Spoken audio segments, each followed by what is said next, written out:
the region and the world. Compiled in the Newstalk Radio Newsroom and powered by DemeraraWaves.com.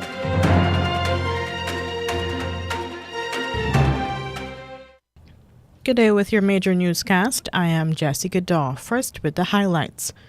The People's National Congress Reform has begun searching for a replacement for Mr. Joseph Harmon, who is expected to resign from Parliament later this month. A driver has been arrested and is under police guard at a hospital in connection with Monday night's deadly accident on the west coast of Demerara. And in the region, a Trinidad and Tobago oil sector company says the lives of 4 divers could have been saved. And Caribbean experts believe that several countries may experience drought. And you'll have your latest international news coming from the BBC. Do stay tuned. Advertise with us on Newstalk Radio Guyana 103.1 FM for best coverage on programs on motivation, beauty and health, parenting and relationships, knowing your rights, and a variety of enlightening content, and get value for your money. Call our helpful staff today on 223-1056 or 223-1041 today. Now for the news in detail. The People's National Congress Reform, PNCR, is expected to pick a prominent former minister to replace Mr. Joseph Harmon. Mr. Harmon has told House Speaker Manzoor Nadir that he will be resigning with effect from March 15 as a parliamentarian for a Partnership for National Unity plus Alliance for Change, APNU plus AFC. Chairman of the People's National Congress Reform, Sherwin Holder, declined to say whether Central Executive Member retired Rear Admiral Gary Best or Indigenous rights activist Mervyn Williams will replace Mr. Harmon. All names, all suitable candidates will be considered. I assure you. I wouldn't get into the specifics. I'm saying to you that all suitable candidates will be considered. Mr. Best is a Central Executive Member. Morvin being a past parliamentarian, but I wouldn't pronounce on that. It's a long list, and in due time we will let you know. We'll do this shortlisting and we'll let you know. Newstalk Radio Guyana 103.1 FM / Demerara Waves Online News was later informed that Mr. Harmon is expected to be replaced by a veteran PNCR member who has much needed specific skills. The PNCR has been citing the need to use the oil money to increase salaries and pensions while developing Guyana's other sectors to prepare the country for when there is no oil or gas. Party leader Aubrey Norton has promised to bring his experts to outline the details of its strategy to invest the earnings from oil and gas in Guyana's development. Guyana yesterday submitted to the International Court of Justice in The Hague its memorial on the merits of its case against Venezuela's claim to the Essequibo region. Guyana wants the ICJ to confirm that the 1899 arbitral award of the land boundary between Guyana and Venezuela is the full and final settlement of the border between the two neighboring South American nations. The ICJ had in December 2021 confirmed that it has jurisdiction to hear the case.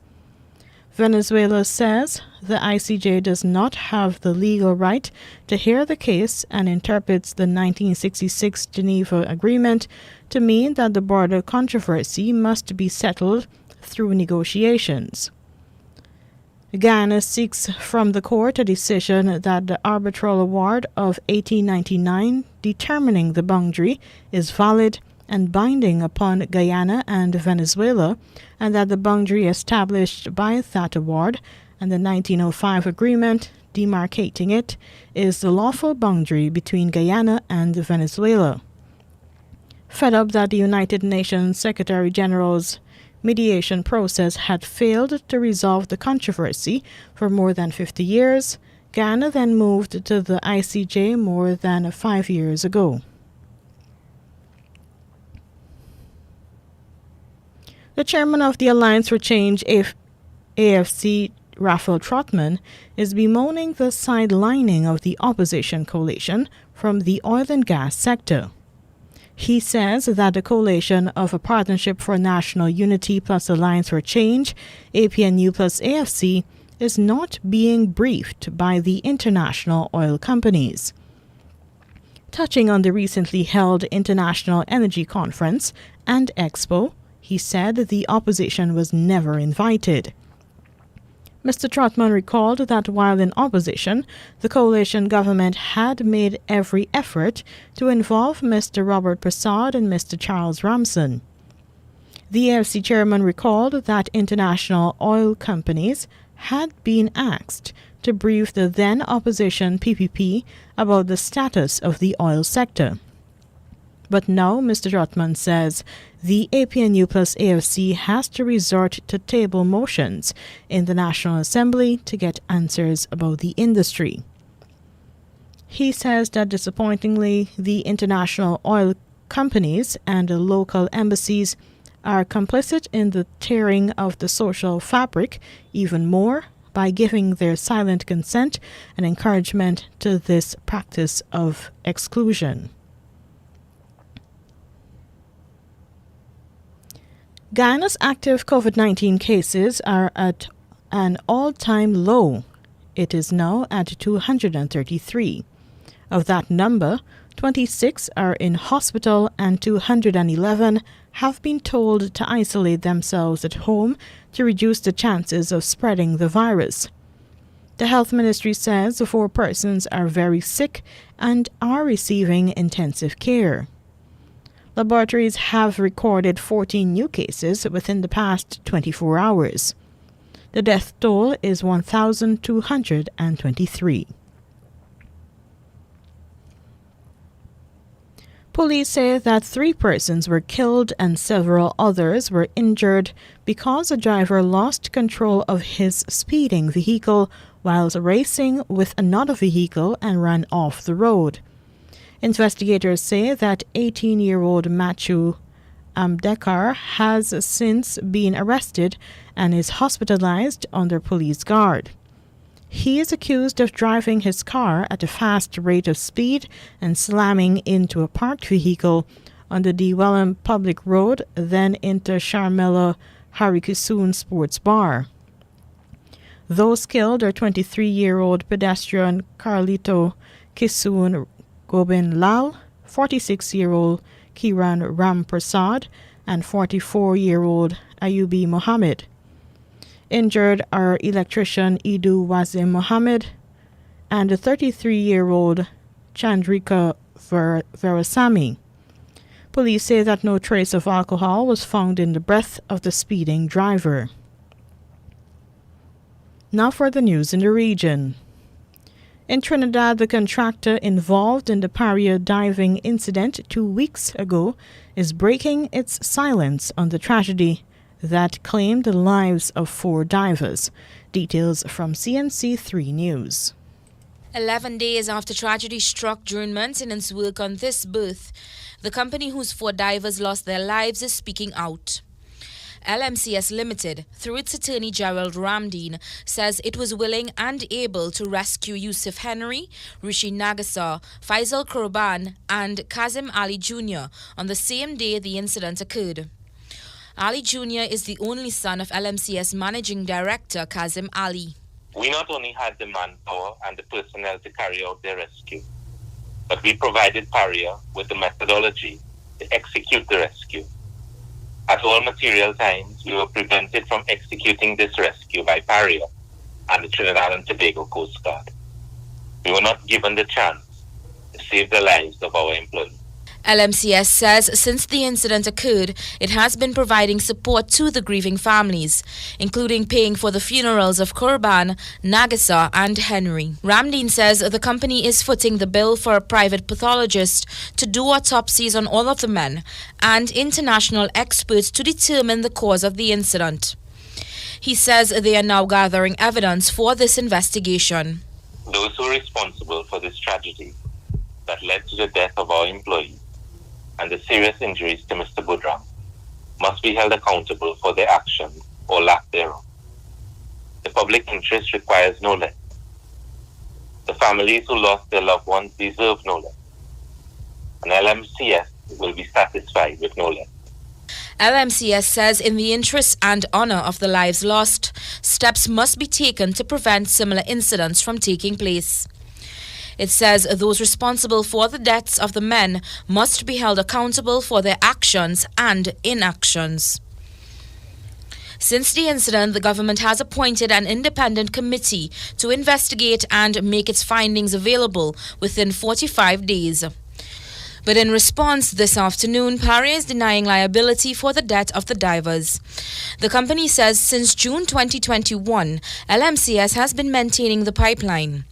It explains that the pipeline is not connected to Paria's facilities, and therefore the company could not have contributed to a change in the conditions inside of the pipeline. Paria says after the incident, Michael Kurban, the son of Faisal Kurban, entered the pipeline several times trying to locate the missing divers. But after rescuing Christopher Budram, he was only able to retrieve some diving equipment. The company says it stopped Kurban from entering again as it was deemed too dangerous at that point. The company says the continued misinformation that is being touted needs to be stopped as it is causing more trauma to the divers' families. It also denied that it was uncooperative during the rescue efforts. Charlene Rampasad, CNC3 News. More in the region, the Bahamas government says it will be very difficult to convict married persons of rape. Minister of National Security Wayne Monroe does not believe that jurors will convict married persons accused of marital rape. Details from our News Bahamas. Monroe originally made the comments while addressing the men's branch of the PLP on Sunday. While speaking to reporters outside a community center walkabout on Monday, he suggested that married jurors would be reluctant to convict other married people for raping their spouses. If you choose to call it rape and you sit a jury of 9 people and you have persons who themselves are married, and a lawyer like me would suggest that if this happened to you, would you be considered a rapist? To married people on the jury. The wording of Section 3 of the Bahamas' Sexual Offenses and Domestic Violence Act of 1991 precludes persons under the age of 14 and spouses from being guilty of rape. Monroe was asked whether he thought the wording should be changed to take away that protection. It shouldn't matter what Wayne Monroe thinks, because I'm not the only person in the country. You need to canvass it broadly. Personally, I don't believe in having intercourse with anybody without their consent. I don't see that it's necessary. Rape is an offense of violence. And so my personal views about it should be engaged when we say, how are we going to change this institution called marriage in the Bahamas? At the PLP meeting, several crowd members expressed opposition to criminalizing marital rape. At one point, one audience member disagreed, saying he viewed rape as rape, whether married or not. Monroe also suggested that government may want to seek the will of the people on the issue. He also noted that the country has committed to criminalizing marital rape on previous occasions. Reporting for our news, I'm Jared Higgs. And lastly, in the region, the Barbados-based Caribbean Drought and Precipitation Monitoring Network, CDPMN, is warning that with many parts of the Caribbean, particularly in the east, experiencing below normal rainfall in January 2022, concerns over drought continue. In its latest Caribbean Drought edition, the CDPMN said significant concerns over short-term drought that can impact soil moisture availability, streams and small rivers by the end of May 2022 exist in the United States, Virgin Islands and St. Martin. The organization says significant concerns exist over long-term drought that can impact large rivers and reservoirs and groundwater by the end of May 2022 in most of the eastern Caribbean islands, Aruba, Bonaire, and Curacao, and portions of Belize. The CDPMN said that apart from those countries with significant concerns over drought, interests in southern Puerto Rico, the Dominican Republic, western Cuba, and northern Bahamas should continue to monitor their water resources. The CDPMN said that conditions throughout the eastern Caribbean were predominantly normal to below normal during the month of January. It said Trinidad and Antigua ranged from moderately dry to normal, Tobago and St. Vincent slightly dry, Grenada and St. Thomas normal, with Barbados moderately dry, while St. Lucia was slightly dry, ranging to moderately dry in the north. And that was your regional news. Here now is your international news coming from the BBC. Hello, I'm Eileen McHugh with the BBC News. Renewed efforts to evacuate Ukrainian civilians from some of the areas worst hit by the Russian invasion have again run into problems. The Ukrainian Foreign Minister said the bombardment of the besieged southern city of Mariupol had continued. Humanitarian corridors had been due to remain open in 6 areas of Ukraine. Speaking to the BBC, the former Ukrainian president, Petro Poroshenko, blamed Russia's President Putin. Unfortunately, I have very negative experience during my presidency for communication with Putin. And this is my request to the whole world. Please don't trust Putin. Because Putin promised me many times humanitarian corridor, ceasefire, withdrawal of the Russian troops and many things. None of them during the 5 years of my presidency, during the 8 years of the bloody war, Putin never kept his word. Amnesty International says a Russian airstrike last week on the Ukrainian city of Chernihiv, in which dozens of people were killed while queuing for food, should be investigated as a war crime. It says verified footage shows 8 unguided munitions being dropped in close succession, with no obvious military target nearby. The local authorities said 47 civilians were killed. The Ukrainian energy company Ukrenergo says the former nuclear plant at Chernobyl has lost its power supply nearly 2 weeks after it was seized by Russian troops. The IAEA said the development violates essential safety measures. Bethany Bell reports.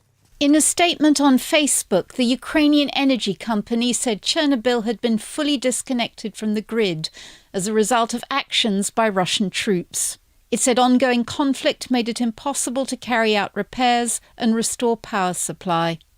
Russian forces captured the Chernobyl power plant and the surrounding exclusion zone 2 weeks ago. In a recent statement, the UN's nuclear watchdog, the IAEA, noted that the site has backup emergency diesel generators should there be a total loss of power. The UN Refugee Agency has said it hopes to avoid having to create refugee camps to house the millions of people fleeing Ukraine. The head of global communications for the UNHCR, Junga Gadini-Williams, said that Ukraine's European neighbours to the west and north are providing generous help. The intent is that we will not have refugee camps. What we're hoping is that we'll be able to organize enough accommodation and shelter. And I think also the temporary protection directive that came from the EU will help to ensure that there is a responsibility sharing. The European Union has agreed to expand its latest package of sanctions against Russia and its close ally, Belarus. World News from the BBC. The Israeli President Isaac Herzog is in Turkey to meet President Recep Tayyip Erdogan as the two countries try to overcome a decade of tense relations. They were long-time allies until 2010, when 10 Turkish activists were killed in an Israeli commando raid on an aid flotilla heading for Gaza. Yolande Nell reports. President Herzog's visit to Ankara and Istanbul was already planned before Russia invaded Ukraine, but the war could feature prominently in his talks, with both Israel and Turkey acting as mediators.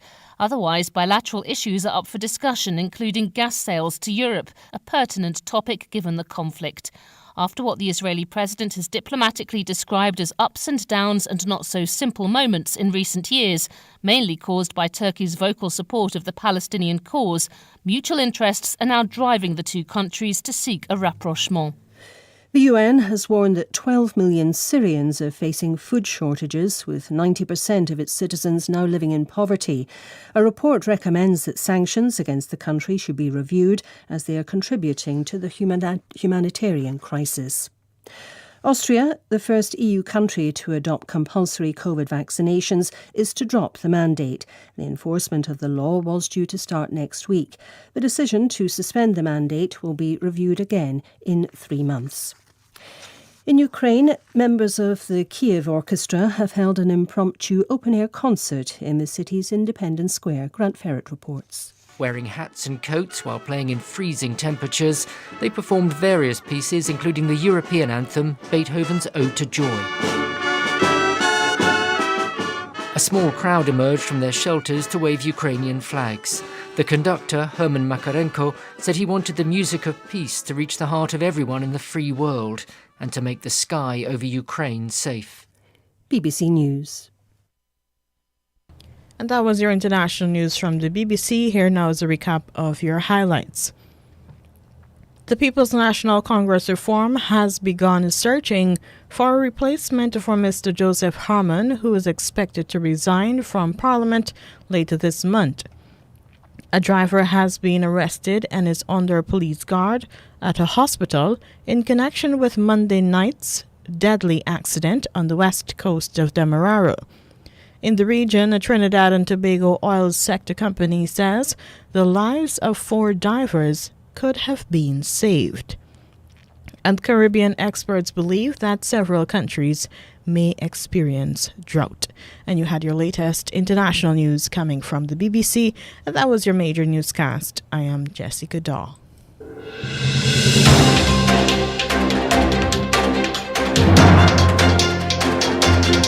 This has been the news, compiled in the News Talk Radio newsroom. For ongoing updates, visit demerarawaves.com, and you can check facebook.com/demwaves and twitter.com/